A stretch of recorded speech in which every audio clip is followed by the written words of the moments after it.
তো good evening বন্ধুরা। তো দেখো আজকে যেহেতু হ্যাপি নিউ ইয়ার, তো আমরা এখন যাইমু একটু মেলাতে ঘুরতে। তো তোমরা হ্যাপি নিউ ইয়ারে খেয়ে ঘুরছো অবশ্যই কমেন্টে জানাইও। তো দেখো এখন আইলাম আমার আন্টিমণির বাড়ি। তো আন্টিমণি কইছিল যে আমরা সাথে যাইবা, তো দেখো তাই যখন নিমো আমরা সাথে, তো একলা একলা তো ঘুরতেও ভাল লাগে না। তো দেখি তাই রেডি নি হইছেন। তো দেখো আন্টিমণি এখনও রেডি হইছেন না, আর আমার কুট্টি বোনও রেডি হয়েছে না, তো শেষ আসতেছে। আর দেখো তারা আসলে শোয়াতে, তো এখন তারা উঠছইন, উঠতে সেটা দেখো তারা রেডি হইতেছইন।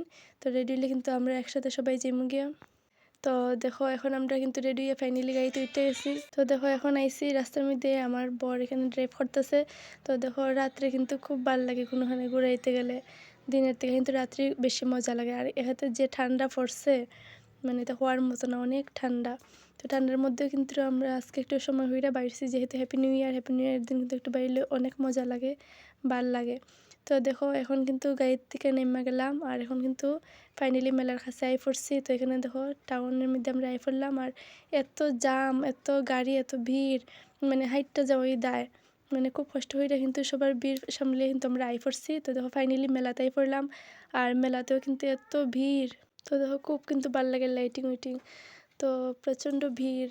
আর অবশ্য বেশি মানুষ হলে কিন্তু মজা লাগে, একলা একলা ঘুরতে ভালো লাগে না। তো দেখো আমরা একটু ঘুরতেছি এদিকে এদিকে, আর খুব সুন্দর কিন্তু হয়েছে ডেকোরেশন। তো আমার ভিডিওটা কেমন লাগলো অবশ্যই কমেন্টে জানিও।